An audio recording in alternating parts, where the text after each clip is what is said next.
Sei herzlichst begrüßt.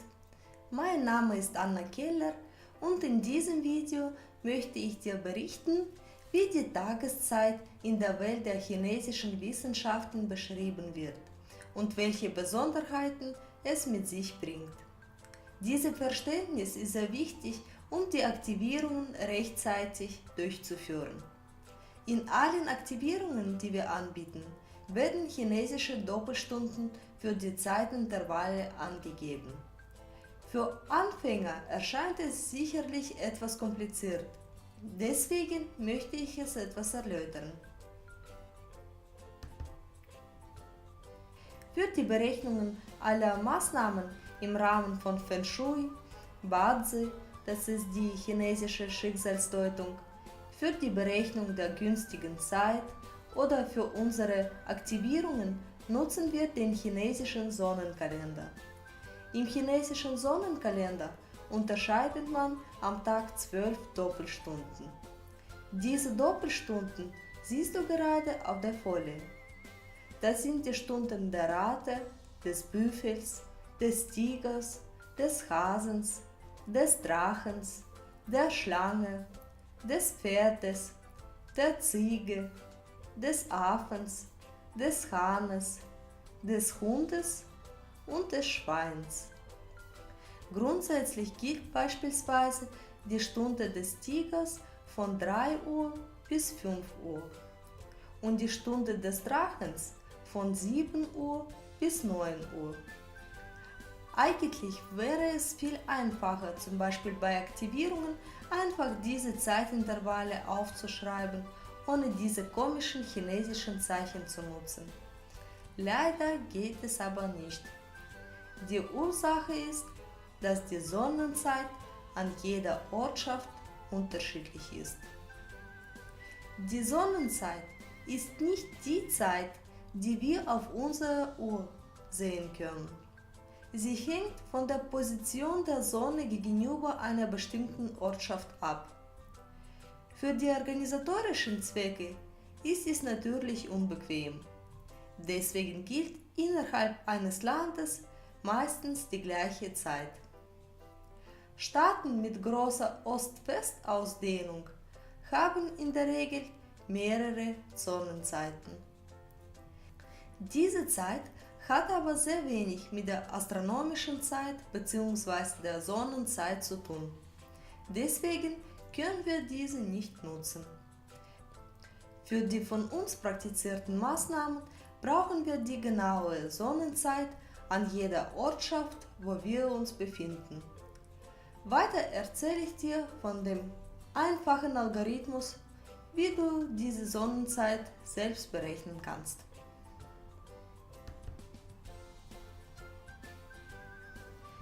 Die Weltkugel wurde in 24 gleiche ideale Zonen untergliedert. Der Ausgangspunkt war der neu bestimmte Nullmeridian. Jede Zeitzone erstreckt sich über 15 Längengrade. Jede Ortschaft wird also idealerweise einer der 24 Zeitzonen zugerechnet. Die Zeitdifferenz zu der benachbarten Zeitzone, also von dem Bezugsmeridian bis zum nächsten Bezugsmeridian, beträgt eine Stunde. Heutzutage misst man die Zonenzeiten mit der koordinierten Weltzeit oder Universal Time Coordinated, kurz gesagt UTC. Pro Zeitzone gilt eine durchgängige Zonenzeit. Würde sich die Uhrzeit am Sonnenstand orientieren, würde sie an den Rändern jeder Zone um je eine halbe Stunde abweichen. Am östlichen Rand wäre es eine halbe Stunde früher und am westlichen Rand eine halbe Stunde später als an dem Bezugsmeridian, also in der Zonenmitte. Das bedeutet, dass in der Mitte jeder Zone auf dem Bezugslängengrad die Zeit der Sonnenzeit entspricht. Im Ideal ist der Bezugslängengrad ein ganzes Vielfaches von 15 Grad mit Bezug auf den international vereinbarten Nullmeridian. Die deutsche Zonenzeit entspricht seit dem Jahr 1893 UTC plus 1 bzw. UTC plus 2 zur Sommerzeit. Der Bezugsmeridian der Zone UTC plus 1 ist 15 Grad Ost und der Zone UTC plus 2 30 Grad.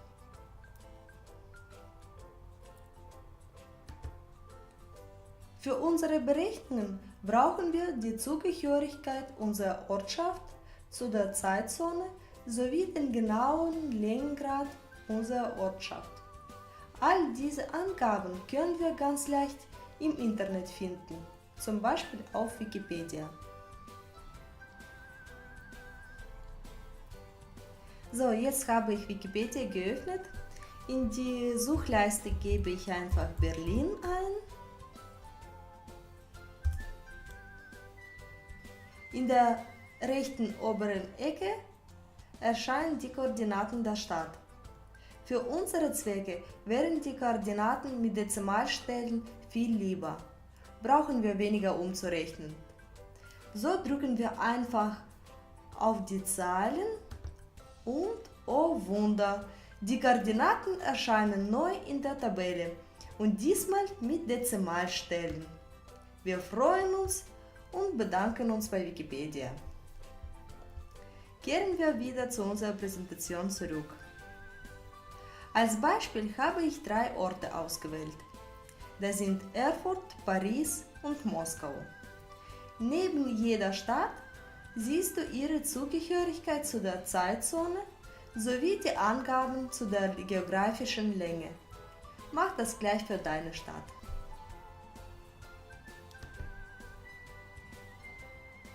Unser nächster Schritt besteht darin, dass wir von dem Längengrad unserer Ortschaft den Grad von dem Bezugsmeridian subtrahieren, der dieser Zone zugeordnet wird. Achte bitte auf das Vorzeichen des Ergebnisses. Es ist sehr, sehr wichtig, ob das Ergebnis positiv oder negativ ist. Berlin gehört zu der Zeitzone UTC plus 1 mit dem Bezugsmeridian von 15 Grad Ost. Wir rechnen erstmal für die Winterzeit vor. So rechnen wir 13,4 Grad minus 15 Grad und erhalten als Ergebnis minus 1,6 Grad. Diese Angaben müssen wir jetzt in die Zeit umrechnen. Dafür müssen wir uns einfach daran erinnern, dass 15 Grad der Länge einer Stunde entsprechen. Das heißt, dass die Verschiebung um 1 Grad den Zeitunterschied von 4 Minuten beschreibt. So multiplizieren wir das Endergebnis mit 4 Minuten. Achte bitte auf das Vorzeichen. Für Berlin heißt es minus 1,6 mal 4.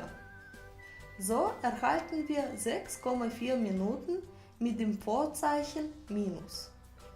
Das bedeutet, dass ein Zeitunterschied zur Sonnenzeit in Länge von 6,4 Minuten besteht. Das Vorzeichen ist minus. Somit muss ich von der Zeit auf der Uhr minus 6 Minuten rechnen, um auf die Sonnenzeit zu kommen. Was passiert während der Sommerzeit? Während der Sommerzeit ändert sich lediglich die Zeitzone. Von unserem Längengrad der Ortschaft subtrahieren wir einfach den Längengrad des Bezugsmeridians der aktuellen Zeitzone. Die neue Angabe rechnen wir wieder in Minuten um, indem wir die Zahl mit 4 Minuten multiplizieren. Der Zeitunterschied in Berlin während der Sommerzeit beträgt 1 Stunde und 6 Minuten. Vergleichen wir diese 2 Tabellen. Links sind die Doppelstunden mit der gewöhnlichen Zeit und rechts sind die Doppelstunden für die Stadt Berlin während der Sommerzeit.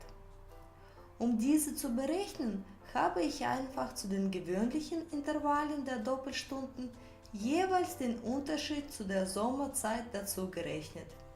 Die Stunde des Büffels fängt somit nicht um 1 Uhr an, sondern 1 Stunde und 6 Minuten später. Praktisch gesehen siehst du auf der Tabelle rechts die Zeit, die du auf der Uhr sehen würdest. Unter diesem Video findest du eine Tabelle, in der ich die Sonnenzeiten einiger Städte bereits vorgerechnet habe. Aber ich finde, es ist immer vom Vorteil, wenn man es selbst berechnen kann und sich keine zusätzlichen Gebundenheiten verschaffen muss.